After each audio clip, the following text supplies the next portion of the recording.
Hello dear students, कैसे हो आप सब बच्चों। आई होप आपकी स्टडी बहुत अच्छे से चल रही है। तो फर्दर आपसे एक बात और कहना चाहूँगा मैं कि हम सेकंड यूनिट के इलेक्ट्रिकल मेजरमेंट में पहुँच चुके हैं।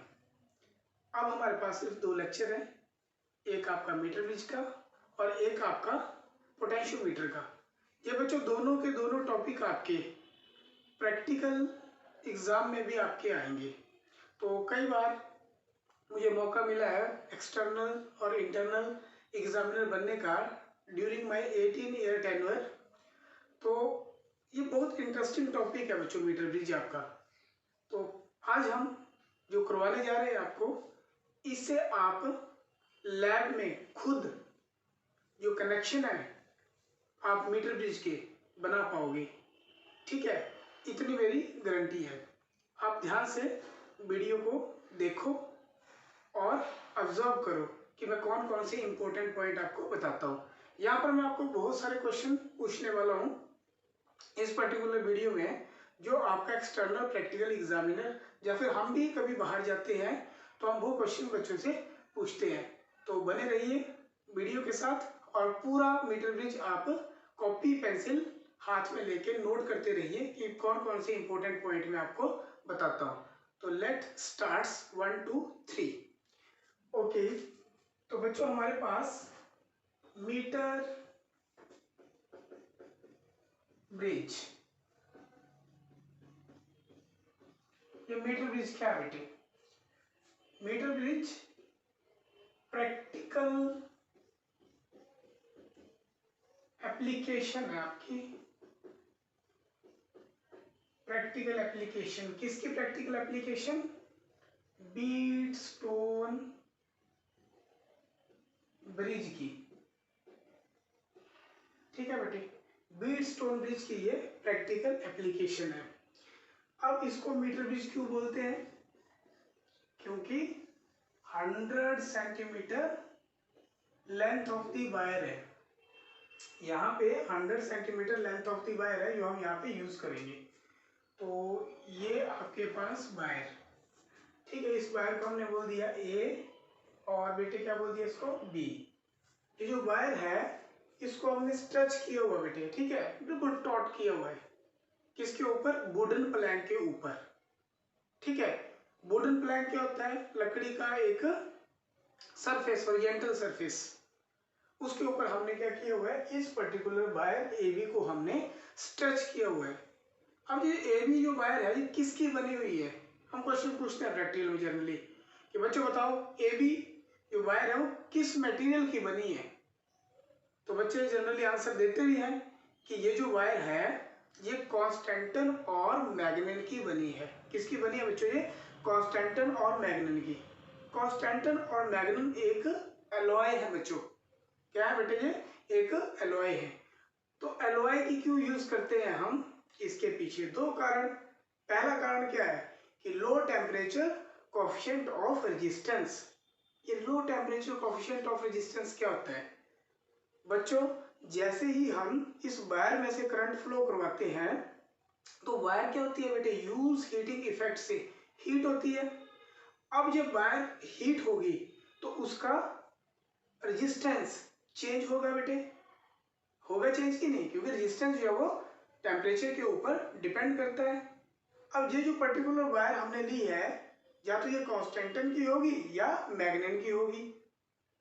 क्यों होगी? क्योंकि इसका टेम्परेचर कोएफिशिएंट ऑफ रेजिस्टेंस जो है वो बहुत लो है। Temperature of coefficient of resistance का मतलब, लो होने का मतलब क्या है? इसका लो होने का मतलब है पर unit rise in temperature there is very small change in the resistance value. तो फायदा हो जाएगा हमें। यदि कई बार लापरवाह बच्चे भी होते हैं, प्रैक्टिकल करते हैं और ऑन ही छोड़ जाते हैं, राइट, तो उससे इस पर्टिकुलर इंस्ट्रूमेंट को नुकसान भी हो जाता है कि नहीं? लेकिन यदि बीच में कोई आके संभाल ले तो उतना फर्क नहीं पड़ता, क्योंकि लो टेम्परेचर कोएफिशिएंट ऑफ रेजिस्टेंस होता है बेटे इसका। दूसरे नंबर पे यहाँ पे ये जो वायर है ए बी, ये वुडन प्लैंक के ऊपर क्या करी है बेटे? स्ट्रेच करी है, राइट। यहाँ पे ये आपका वुडन प्लैंक, ठीक है। अब ए और बी एंड के अक्रॉस दो कॉपर स्ट्रिप्स, क्या बेटे, दो कॉपर स्ट्रिप्स यहाँ पे लगाई हुई है बेटे ना, यहाँ पे इसको बाइंड करा हुआ है कॉपर वायर के साथ इस पर्टिकुलर कॉन्स्टेंटन और मैग्नेट की वायर को। तो इस एंड पे भी है और बेटे इस पर्टिकुलर एंड पे भी ये कॉपर की स्ट्रिप इसके साथ ऐड करी हुई है, राइट। तो ये भी आपके पास किस शेप में है, ये भी बेटे आपके पास एल शेप में है, ठीक है। अब इन दोनों के बीच में क्या बेटे गैप है ना, ये इस गैप के अंदर भी एक स्ट्रिप कॉपर की फिक्स करी हुई है, इसका एक टर्मिनल, इसका एक टर्मिनल, इसका एक, दो और तीन, राइट। अब ये जो गैप है आपके पास, ये वाला गैप दिख रहा है ना बच्चों, ये आपके पास one gap, one two, one और टू के बीच में क्या है गैप, थ्री और फोर के बीच में क्या है गैप। तो वन टू गैप के बीच हम क्या लगा देंगे बेटे, यहाँ पे हम लगा देंगे resistance box, right, resistance box. ये रेजिस्टेंस बॉक्स क्या होता है, ये resistance box combination of resistance है बेटे। आप एक एक की उठाते जाओगे, 2 ओम का रेजिस्टेंस इंट्रोड्यूस करना है तो 2 ओम का कर दिया, 4 का करना है 4 का कर दिया, 6 का करना है 6 ओम का कर दिया। तो इस बॉक्स से आप एक फिक्स वैल्यू रेजिस्टेंस की दे सकते हो जो कि आपको नॉन होगी, राइट। तो यहाँ पे हम इसको बोल सकते हैं नॉन रेजिस्टेंस, क्या बोलते हैं बच्चों इसको हम, नॉन रेजिस्टेंस, ठीक है, नॉन रेजिस्टेंस। ये रेजिस्टेंस नॉन आपके पास आर वैल्यू का हमने इंट्रोड्यूस किया है सर्किट के अंदर। यहाँ पे आपका अननोन रेजिस्टेंस, राइट, यहाँ पे क्या बच्चों आपका अननोन रेजिस्टेंस एक्स, इस अननोन रेजिस्टेंस की वैल्यू को आपने फाइंड आउट करना है, ठीक है। तो अब यहाँ पे जो बीच में जो दे रखी है बेटे कनेक्शन वाली टर्म है ना बाइंडिंग, तो यहाँ पे हम क्या लगा देंगे गैल्वेनोमीटर। एक सिरा हम इस टर्मिनल के साथ किसके साथ अटैच कर देंगे, गैल्वेनोमीटर के साथ, और गैल्वेनोमीटर का जो दूसरा सिरा है, दूसरा एंड है, उसको हम कर देंगे जॉकी के साथ, ठीक है बेटे। तो अब क्वेश्चन उठता है कि जॉकी क्या है।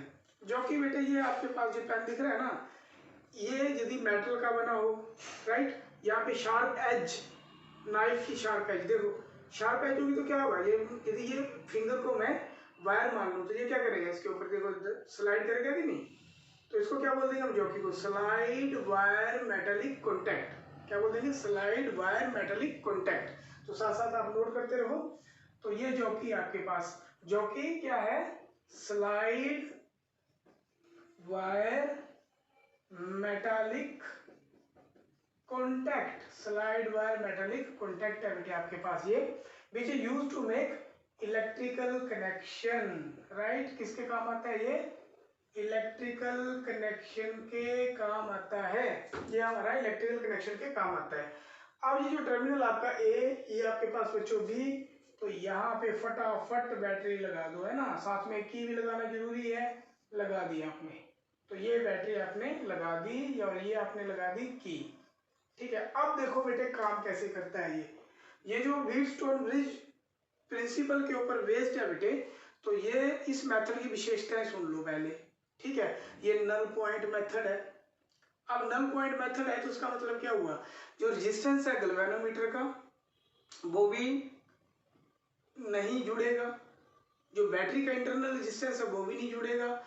जब कोई भी फालतू की डिस्टरबेंस नहीं होगी तो इसका मतलब जो रीडिंग ये देगा, जो अननोन वेरिएबल को ये फाइंड आउट करेगा, उसकी एक्यूरेसी बहुत ज़्यादा हो जाएगी, उसकी एक्यूरेसी क्या हो जाएगी बेटे, बहुत ज़्यादा हो जाएगी। तो ये जो है, ये जो वर्क करता है ये पर्टिकुलर मीटर ब्रिज, ये नल पॉइंट डिफ्लेक्शन मेथड पे काम करता है, ठीक है। और इसके बाद हम क्या करेंगे बेटे, जॉकी को स्लाइड करवाएंगे, राइट, यहाँ से, और स्लाइड करवाते करवाते करवाते करवाते मान लो यहाँ पे आके हमने इसको रोक दिया। क्यों रोका हमने, क्योंकि गैल्वेनोमीटर से कोई भी करंट फ्लो नहीं करा। तो यदि ये लेंथ कितनी है बेटे L1, तो ये लेंथ कितनी आएगी बच्चों, 100 माइनस L1, राइट। तो जैसे हमने जॉकी को यहाँ से स्लाइड किया और हम यहाँ पे पहुंच गए, ठीक है, तो यहाँ पे गैल्वेनोमीटर ने जीरो डिफ्लेक्शन दी। अब गैल्वेनोमीटर ने जीरो डिफ्लेक्शन दी तो ये आपका M पॉइंट, ये आपका कौन सा पॉइंट बेटे, N पॉइंट, ठीक है, तो m और n पॉइंट कैसे है बेटे, B M is equal to B N, same potential पे है ये, ठीक है, सेम पोटेंशियल पे है, तो गैल्वेनोमीटर में से कोई भी करंट फ्लो नहीं करेगा। तो अब आप देखिए बेटे ध्यान से, यदि इसको मैं व्हीटस्टोन ब्रिज बनाना चाहूँ मतलब उसके हिसाब से, तो जैसे ये आपके पास क्या है ए आर, राइट, तो यहाँ पे क्या बन जाएगा आपके पास ए, और ये आपके पास क्या है बेटे रेजिस्टेंस आर, ठीक है, तो ये किसके साथ जुड़ा हुआ है, एम पॉइंट के साथ, ठीक है, उसके बाद एम एक्स, तो एम ये आपके पास, और ये किसके साथ जुड़ा हुआ है, बी के साथ, तो बेटे यहाँ पे क्या आ गया आपके पास एक्स, और ये पॉइंट क्या आ गया बी। अब ए से एन, राइट, जुड़ा है एन, और यहाँ पे एन से बी, राइट, एन से बी, देखो बच्चों बन गया कि नहीं। तो यहाँ पे बीच में क्या आपके पास एम से एन गैल्वेनोमीटर, राइट, और यहाँ पे क्या आपके पास है बैटरी, पॉजिटिव नेगेटिव, है कि नहीं। तो ये सर्किट जो है रिजेंबल कर रहा है आपका इसके साथ, करेगा भी क्योंकि ये इसकी प्रैक्टिकल फॉर्म है। तो अब बच्चों ध्यान से देखिए आप इसको, यदि ब्रिज सेंसिटिव है तो यहाँ पे रेजिस्टेंस कितना है सिग्मा L1, यहाँ पे कितना है सिग्मा 100 माइनस L1। अब बच्चों ये देख के घबराना नहीं कि इसका रेजिस्टेंस ऑप्शन है सिग्मा L1 कैसे ले लिया, मैं समझाता हूँ आपको। ये जो बेटा रेजिस्टेंस है वो directly proportional to length of the wire, length of the wire इसके डायरेक्टली प्रोपोर्शनल है। तो अब रेजिस्टेंस कितना होगा आपके पास सिग्मा इंटू एल, ठीक है बेटे, सिग्मा इंटू एल। सिग्मा क्या आपके पास है रेजिस्टेंस, सिग्मा आपके पास है रेजिस्टेंस पर सेंटीमीटर, रेजिस्टेंस पर सेंटीमीटर। जैसे आर इज इक्वल टू कितना था रो एल बाई ए, अब आपके पास ए कांस्टेंट है तो रो बाई ए, ठीक है, ए कांस्टेंट है तो रो कितना होगा आपके पास, उसको ले रहे सिग्मा इंटू एल। सिग्मा का मतलब क्या है यहाँ पे रेजिस्टेंस पर सेंटीमीटर, रेजिस्टेंस पर सेंटीमीटर। तो अब बेटे ब्रिज क्या है बैलेंस्ड है, ब्रिज किस स्टेट में है, बैलेंस स्टेट में है। जब ब्रिज बैलेंस है तो क्या है बेटे सेंसिटिव, राइट, ब्रिज बैलेंस है तो क्या है बेटे सेंसिटिव है। अब यदि ब्रिज सेंसिटिव है तो इसका मतलब क्या हुआ आर बाय में sigma L1 is equal to X by में सिग्मा 100 माइनस L1। तो बेटे यहां से हम निकाल सकते हैं x, कितना आएगा x आपके पास है r, सिग्मा से सिग्मा कैंसिल हो गया बेटे 100 minus L1 divided by 100 minus L1 divided by L1। तो यहां से हम अननोन रेजिस्टेंस जो है वो फाइंड आउट कर सकते हैं। क्या कर सकते हैं बेटे अननोन रेजिस्टेंस फाइंड आउट कर सकते हैं।